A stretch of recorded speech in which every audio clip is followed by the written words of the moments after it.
এখন বর্তমান মাহফিলে অমুক বক্তা হাসাইতে পারে, কমেডি বক্তা, নামি কি জায়েজ না হারাম? সম্পূর্ণ মাহফিলগুলিকে বানায় ফেলেছে তালের মাহফিল।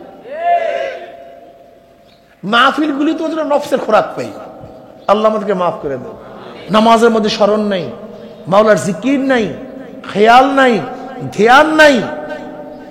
আসলে তোমার নামাজই হয় না। তুমি কি ভাবছো এই রুকু করার নাম, সাজদা করার নাম, কিরাত পড়ার নাম, আর কিয়াম করার নাম কি মানে নামাজ? এই কাজটা তো হিন্দুরাও করতে পারে, নাকি পারে না? এই কুমিল্লা ক্যান্টনমেন্টে একজন হিন্দু ইমাম ছিল, কত বছর? প্রায় 30 বছর। হিন্দু, ও তো কিরাত পড়ছে, ও তো রুকু করছে, ও তো সাজদা করছে, ইমামতি করছে। কি ইবাদত করছিল? এই তুমি ভাবছো কিরাতের নাম, রুকুর নাম, সাজদার নাম ইবাদত? আসলে তোমার আবার বুঝতেই ভুল হইতেছে, তুমি ইবাদত বোঝো না। সারাদিন না খেয়ে থাকার নাম ইবাদত না। বাদুরও সারাদিন না খেয়ে থাকে, সিগালগুলিও সারাদিন না খেয়ে থাকে। মূলে ইবাদত হলো মাওলার গোলামি করা। অমাল ইহসান ইয়া রাসূলুল্লাহ, ইহসান কি জিনিস? নবী কি বললেন সাল্লাল্লাহু আলাইহি ওয়াসাল্লাম? আন তা'বুদাল্লাহা কাআন্নাকা তারা ফা ইন লাম তাকুন তারাহু ফা ইন্নাহু ইয়ারাক। এখন তো এই বিষয়ে আলোচনা করতেও চাই না, ভালোও লাগে না।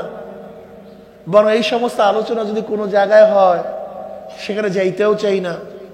কথা ঠিক না? এখন হু হাক্কা বাস, তাল মাল, মাহফিলগুলিকে বানায় ফেলেছে তালের মাহফিল। মাহফিলগুলি তো নফসের খোরাক পাই। আল্লাহ আমাদেরকে মাফ করে দেন। 24টা ঘন্টা নফসের খোরাক, 24টা ঘন্টা নফসের খোরাক। এখন আমরা যুবকরা কি মনে করি, সাধারণ মানুষ কি মনে করি? মাহফিলগুলোতে গেলে ওজন হুজুর হাসাতে পারেন, মাহফিলগুলোতে গেলে ওজন নফসের খোরাক হয়। এখন মাহফিলগুলিকেও নফসের খোরাকের জায়গা বানায় ফেলেছে। অথচ মাহফিলগুলি হওয়া উচিত ছিল আল্লাহ ভোলা লোকদেরকে আল্লাহর সাথে মিলাইয়া দেওয়া, বেখেয়াল রুহুকে আল্লাহর দিকে মনোযোগী করা, গাফেলদেরকে সচেতন করা, ইবাদতের মূল জিনিস বুঝানো, চোখে পানি আনা। যে নামাজে দাঁড়াইতাম না সে যেন নামাজে দাঁড়াতে হবে সেই ব্যবস্থা করা। বিশাল বিশাল মাহফিল হয়, একটা মানুষ নামাজি হয় না। বিশাল নামাজি হয়, মাহফিল হয়, একটা মানুষ সেখান থেকে একটা মানুষ চোখের পানি নিয়ে যায়। একটা মানুষ আমার মাওলাকে স্মরণ করার জন্য চেষ্টা করে না। মাহফিল তো বিশাল, কি লাভটা কি বলেন তো? কি লাভ? এখন বর্তমান মাহফিলে অমুক বক্তা হাসাইতে পারে, কমেডি বক্তা, নামি কি জায়েজ না হারাম? সম্পূর্ণ সম্পূর্ণ হারাম। আপনি এমন কথা বলবেন যে কথাগুলি শুনলে মানুষ হাসবে, এই উদ্দেশ্যে সেই কথা বলা জায়েজ?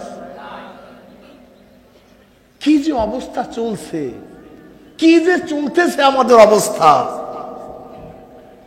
অহ ক শব্দ করি হাসা সম্পূর্ণ হারাম সমস্ত মাযহাবে। অট্টহাসি সম্পূর্ণ হারাম সমস্ত মাযহাবে। অট্টহাসি আমরা দেই, সবাই দিচ্ছি, এটাকে মাহফিল বানায় ফেলেছে। ভাই, নকলের ভিড়ে আসল কি জিনিস খবর নাই। আন তা'বুদাল্লাহা কাআন্নাকা তারা ফা ইন লাম তাকুন তারাহু ফা ইন্নাহু ইয়ারাক। ইহসান হুসনুন থেকে, হাসান থেকে ইহসান। হাসান শব্দের অর্থ কি? উত্তম রূপে, ভালো রূপে কোন জিনিসকে আদায় করা। কথা ঠিক না? যথাযথভাবে এই কাজটাকে যেইভাবে আদায় করার প্রয়োজন, ওই কাজটাকে ওইভাবে আদায় করার নাম কি? ইহসান। তা ইবাদত ইহসানটা কি, সৌন্দর্যটা কি? তুমি এমন ভাবে ইবাদত করো মনে হয় যেন তুমি আল্লাহকে দেখতে আসো। আন তা'বুদাল্লাহা কাআন্নাকা তারা, গোয়াকে মনে হয় যেন ভাব এই দেখে হলাইস। তাসাউফের ভাষায় কে বলা হয় মুশাহাদা। কি বলা হয় ভাই? যদি তোমার সেই হালাত সেই অবস্থান পয়দা না হয়, কমপক্ষে এতটুকু খেয়াল করে মাওলা তোমার দিকে তাকায় আস, মাওলা তোমার দিকে চাইয়া রইস। এনার নাম তাসাউফের ভাষায় মুরাকাবা। কি ভাই? ইবাদতের দুই সূরাত, হয়তো মুশাহাদা হবে অথবা মুরাকাবা হবে। হয়তো তুমি আল্লাহকে দেখবা অথবা আল্লাহ তোমাকে দেখবে। এর বাইরে ইবাদতের কোনো সূরাতই নেই, এর বাইরে ইবাদতের কোনো পন্থাই নাই। ইবাদত দুই প্রকার, হয়তো তুমি আল্লাহকে দেখবা অথবা আল্লাহ তোমাকে। কিন্তু আজকে 30 বছর নামাজ পড়ছি, বলেন তো এই খেয়াল কি পয়দা হয়েছে?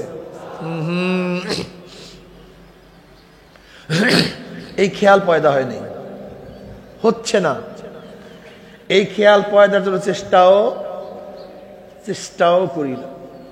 নামাজের মধ্যে খুশু খুজু নাই, খেয়াল ও ধ্যান আমাদের মধ্যে নাই। আহা, যখন বেহুশ করার ইনজেকশন ঔষধ আবিষ্কার হয় নাই, তখন যদি কারোর অঙ্গ কাটতে হইতো, যেমন অঙ্গের মধ্যে পচা লাগছে পায়ের মধ্যে বা হাতের মধ্যে, এটা কাটবে কিভাবে? ইনজেকশন তো নাই বেহুশ করা। তখন নিয়ম ছিল শক্তভাবে মানুষকে বাঁধতে হইতো, শক্তভাবে বাঁধার পরে হাত কাটিয়ে নিয়ে যেত বা পা কাটিয়ে ফেলাইতো। এক যুবকের হাতের মধ্যে অসুস্থ, হাত কাটতে হবে, ডাক্তার রশি নিয়ে আসছে বাঁধবে। এখন ওই যুবকের মা বলতেছে আমার ছেলেকে বাঁধার প্রয়োজন নেই, একটা কাজ করো, আমার ছেলে যখন নামাজে দাঁড়াইবে তখন তার হাত কাটিয়ে নিয়ে যাবে। যুবক নামাজে দাঁড়াইছে, হাত কাটিয়ে নিয়ে গেছে, খবর নেই। এর নাম নামাজ, এর নাম ইবাদত। আলীর মুর্তজা রাদিয়াল্লাহু তাআলা আনহু পায়ের মধ্যে তীর লাগছে, সেই জন্য অপারেশন ছিল না, টানিয়া উঠাইতে হইতো, এরকম অবস্থা ছিল। কিন্তু তীর ধরতে পারে না, ব্যথা।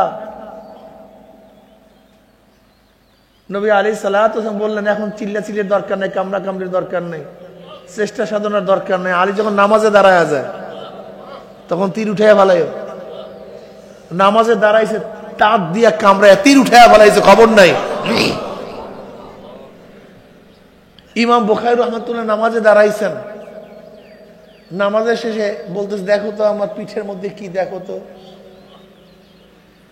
দেখে 17টা ভেমরুল বল্লা, কতটা? 17টা ভেমরুল বল্লা পিঠের মধ্যে আঘাত করছে, কিন্তু নামাজ ছাড়ে না।